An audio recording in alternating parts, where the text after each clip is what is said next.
Ya saben que ahora mismo, desde hace tiempo, los precios para alquilar una vivienda están prácticamente por las nubes. Es prácticamente misión imposible conseguir un alquiler a precio asequible. Por eso, algunos ayuntamientos ya se están planteando recurrir a uno de los artículos que recoge la nueva ley de vivienda, la declaración de zonas tensionadas, para poner tope a los precios del alquiler en sus respectivos municipios. Es el caso, por ejemplo, de La Orotava, en el norte de Tenerife, que ha comenzado ya con ese trámite a propuesta de un grupo local de Asamblea por La Orotava. ¿Qué supone esta declaración de zona tensionada? ¿Qué impacto puede tener? ¿Qué requisitos hay que cumplir? Pues salimos de dudas con Ciro Machado, que es portavoz de ASEGI, la Asociación Canaria de Empresas de Gestión Inmobiliaria. ¿Qué tal? Bienvenido, buenos días. Buenos días, bienvenido. Bueno, señor Machado, según la ley, ¿qué es una zona tensionada? ¿Qué requisitos hay que cumplir? Fundamentalmente, para ser zona tensionada hay dos opciones. Una viene a ser que la media de los gastos hipotecarios o de alquiler, sumándole los suministros, no sobrepase el 30% de la media de los ingresos netos de familia. Esto viene a ser un poco los criterios que se usan a efectos de una hipoteca, donde se presupone que aproximadamente el 70% de los ingresos de una unidad familiar son necesarios para vivir, comer, vestirse, y ese 30% restante que sobra sería un poco la capacidad, en este caso, de endeudarse, de pedir una hipoteca, o en este caso de pagar un alquiler. Entonces, digamos que lo que viene a decir es si la unidad familiar, si en esa zona la media no llega a ese 30%, se presupone que es zona tensionada. El otro criterio es que el incremento de los precios de alquiler sobrepase en 3 puntos el incremento del IPC. Eso también sería el otro criterio de zona tensionada. Cuando hablamos de declarar una zona como tensionada, ¿tiene que ser un municipio concreto? ¿Puede ser barrios, distritos? No necesariamente, puede ser barrios, distritos.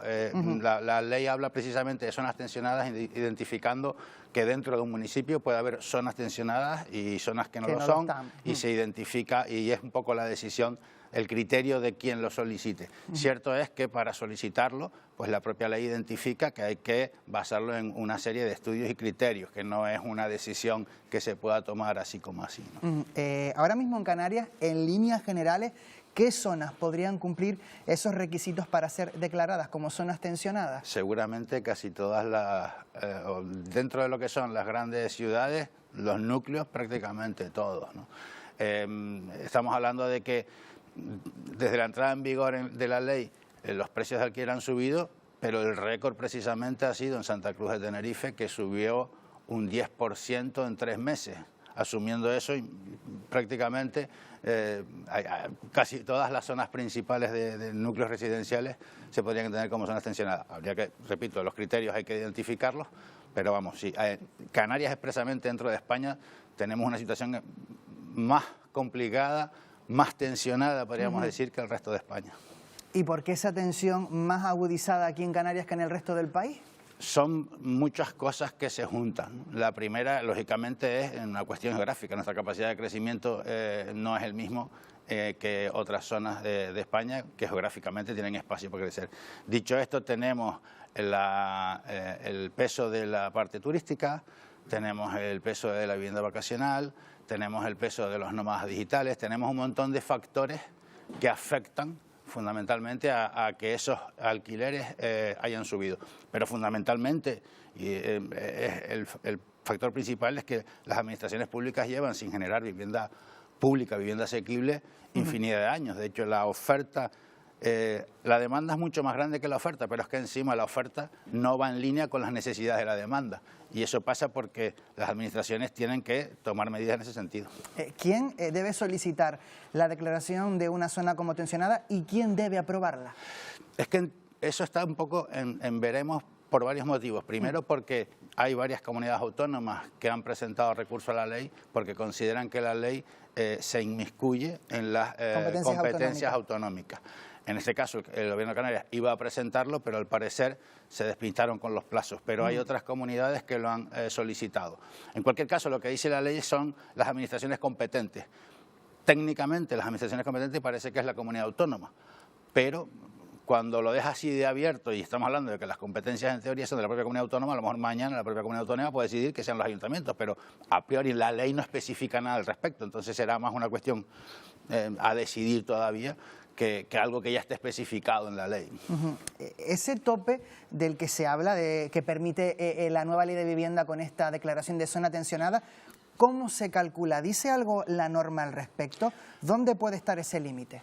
No, volvemos a lo mismo, o sea, refleja que tendrá que definirse, pero no queda definido los criterios. Sí define cuestiones que, o sea, elementos que sí afectan a esas zonas tensionadas, como puede ser a la hora de los programas de ayudas del gobierno en vivienda, pues serán zonas con más capacidad de recibir esas ayudas, pero también hay una serie de limitaciones, por ejemplo, en el caso de lo que se llaman los grandes tenedores en zona tensionada de 10 propiedades se pasa a 5 propiedades, o lo que se defina, volvemos a lo mismo, o sea, hay muchas lagunas en la ley sobre la aplicación, pero desde el momento que pasamos a 5, lo que estamos haciendo es que muchas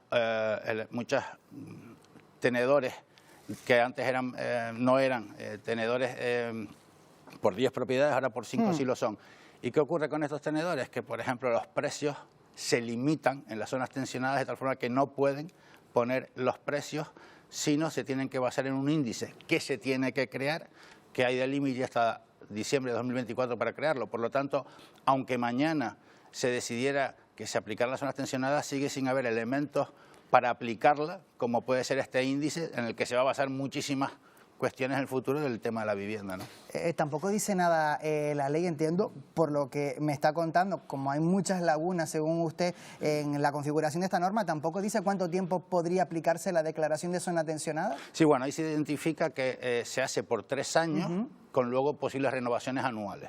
Vale, quienes se oponen a la ley de vivienda aseguran que topar los precios del alquiler provoca que una parte de los propietarios retire esas viviendas del mercado, que deje de alquilar. ¿Ustedes comparten como agentes inmobiliarios esta posición, esta visión? Completamente, pero es más, no es que lo opinemos, sino que desde la entrada en vigor de la ley en mayo es lo que ha sucedido. O sea, desde que la entrada en vigor de la ley en mayo, una ley que se presuponía para que los alquileres bajaran, los alquileres han subido, y fundamentalmente es porque se ha reducido la oferta, porque hay gente que ha sacado sus propiedades del mercado inmobiliario.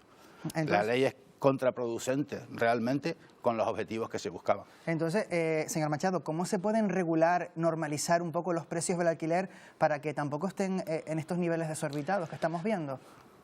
Aquí no hay soluciones mágicas, pero digamos que nosotros planteamos soluciones a largo plazo, a medio plazo y a corto plazo. A largo plazo fundamentalmente es que efectivamente que el Estado, y no este sino varios anteriores, cumplan con su obligación de generar vivienda pública suficiente para cubrir las necesidades de según qué personas con necesidades y con vulnerabilidad o con criterios de vivienda que a día de hoy no se pueden alcanzar. ¿Y a corto plazo? ¿Qué es lo que más le preocupa a la gente? Desde nuestro punto de vista es tan sencillo como fomentar, no obligar, sino fomentar a los propietarios a que saquen sus viviendas al mercado. Y esto pasa por darle ciertas garantías frente a la ocupación, frente a los impagos, y luego también probablemente ayudas fiscales. De hecho, en las zonas tensionadas hay una serie de ayudas fiscales pensadas, lo que pasa es que son ayudas fiscales que desde mi punto de vista no van en línea con las necesidades de esos propietarios.